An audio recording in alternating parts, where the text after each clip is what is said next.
السلام عليكم ورحمة الله وبركاته. أكم جرت نجاه الحمد لله نجاه انكب. الرواية بولتي راي واي شروفه.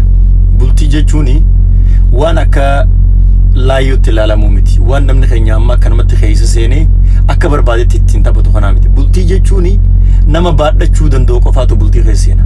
بولتين بعد بقى namni tokko fakkeenyaaf kiloogiraama 50 baa ulfina kiloogiraama 50 baa ulfaatu yoo ol fuudhuu hin dandeenye baasan ol fuudhuu hin danda'u ol fuudhuu filleettiin seenu. Bultii jechuun isa akkasii. Bultii jechuun ba'aa namuu asirratti isin agarre tanatti qoftiin ofirra beetu jechuudha. Bultiin itti gaafatamummaa gurguddoo qabdi. Obsuu danda'uu qabda, gorsuu danda'uu qabda, dho'isuu danda'uu qabda, waliif irra kutuu danda'uu qabda bultii keessatti. Akka amma ijoolleen Oromoodhaa tuni ani fuudhagee yookaan ani heeruma gee hettee akkanumatti bultii keessatti bultii waliin baxaabbatu tana oduun taane jireenyi bultiidhaa waa hedduu barbaada. Waan kana keessatti yoonii fi ba'aa bultiidhaa tana baadhachuu hin dandeenye bultii keessa seenanii waa balleessuu miti.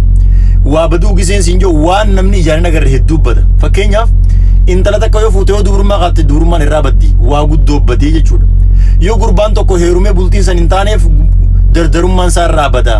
Waan kana namni qallaal ilaala. Qallaal itti ilaalin bultii keessa seentee yoo obsuu hin dandeenye, yoo dho'isuu hin dandeenye, yoo niifi waliif irra dabruu hin dandeenye itti gaafatamummaa ilmaan kee hagaraa dhufuus jaartii tee tafuutes ollaalii keetii haadha abbaasiitii haadha abbaa keetii waan dila kana baadhachuu yoo hin dandeenye hawaasa keessatti kabajaan jiraachuu kana baadhachuu tiifachuu yoo hin dandeenye bultii keessan seenina. Bultii waan qallaalitti ilaalina. Ijoolleen Oromoo amma sooshaal miidiyaa irra jirtu kuni bultii kana akkuma bakka torban tokko torban lama torban sadii godhanii keessaa bahu jiran argaa jirra sooshaal miidiyaa kana irratti.